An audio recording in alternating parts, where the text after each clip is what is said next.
16-26 Médias, la voix des jeunes qui vivent leur territoire. Mon nom, c'est Nicolas Daprini. Je suis directeur et programmateur. Alors, le Normandie, c'est un bâtiment qui n'est pas tout jeune à Saint-Lô, qui a été commandé par Napoléon autour de 1830.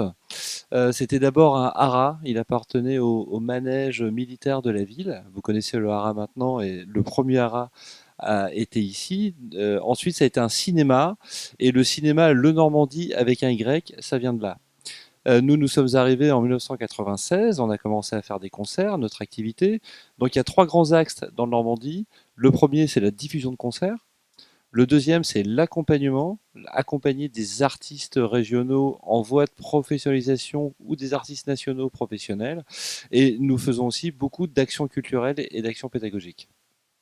Alors depuis le 11 mai, les résidents sont repris. On accueille plusieurs types d'artistes, des artistes amateurs, mais également des artistes professionnels.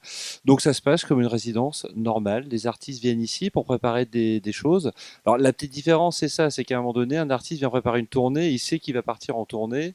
Un artiste vient préparer un concert, il sait à quel jour il jouera sur ce concert. Là, les groupes ont besoin aussi de se rassurer un petit peu parce qu'ils n'ont pas joué depuis longtemps. Donc la résidence se passe tout à fait normalement, sauf que c'est l'échéance. C'est-à-dire que voilà, c'est important pour eux de revenir sur scène, de s'approprier la scène et de préparer de futurs concerts qui, j'espère, arriveront dans un lointain assez proche. Alors on a annulé une vingtaine de concerts, ce qui est beaucoup. Donc le premier impact, il est là. Notre façon de travailler aussi aujourd'hui en Normandie, nous sommes 8 salariés, nous étions tous les 8 en télétravail. Donc voilà, on a continué évidemment à travailler, à se projeter vers l'avenir et préparer les concerts, notamment les rendez-vous soniques qui auront lieu en novembre. En tout cas, je l'espère. On parle de distanciation sociale aujourd'hui. Nous, notre métier, c'est tout le contraire. Dans un concert, on est proche, on se touche, on boit des coups, on serre la main, on fait la fête. Les gens sont 800 généralement entre 800 et 400 dans le Normandie. Donc là, évidemment, on est dans tout sauf dans les règles sanitaires. Alors la suite pour nous, on envisage une reprise assez rapide, même si aujourd'hui c'est un grand flou pour nous. Il n'y a toujours pas de directive au niveau de l'État. On ne sait pas quand on pourra vraiment reprendre et quelles sont aussi les règles. Est-ce que les règles sanitaires nous permettront de refaire des concerts?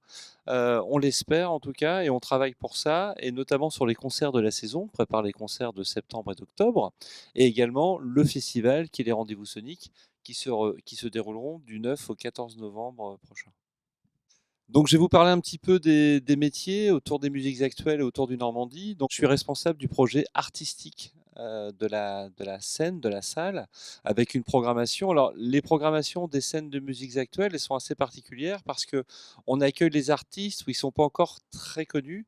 Il y a des salles ou des gros festivals comme les Zénith ou Beauregard, pas très loin d'ici, ou les Papillons de Nuit, où là, les têtes d'affiche peuvent faire venir des milliers de personnes. Nous, on n'est qu'au début, c'est-à-dire avant Stromae, avant de faire des zéniths, il venait en Normandie. Soprano, c'est pareil, et je ne cite que Angèle, par exemple, aussi est passée en Normandie avant de faire les grands festivals.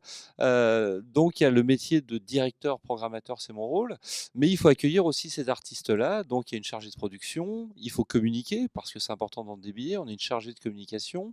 Il faut compter aussi, alors comme il y a des métiers tout à fait classiques, de comptable par exemple, de directeur technique, et puis il faut accueillir tous ces artistes-là, leur faire à manger. Donc il y a des cuisiniers, il y a des électriciens. Voilà, le monde du spectacle, souvent on s'imagine un monde très spécifique. C'est vrai que ce secteur est spécifique, mais parfois il faut des compétences tout à fait classiques. Souvent, on me pose la question, on me dit oui, pour travailler dans le spectacle, il faut automatiquement être passionné. Donc, c'est peut-être mieux d'être passionné, mais un comptable, on va d'abord lui demander d'être un bon comptable avant d'être passionné de musique. Et la même chose pour un cuisinier ou pour un électricien.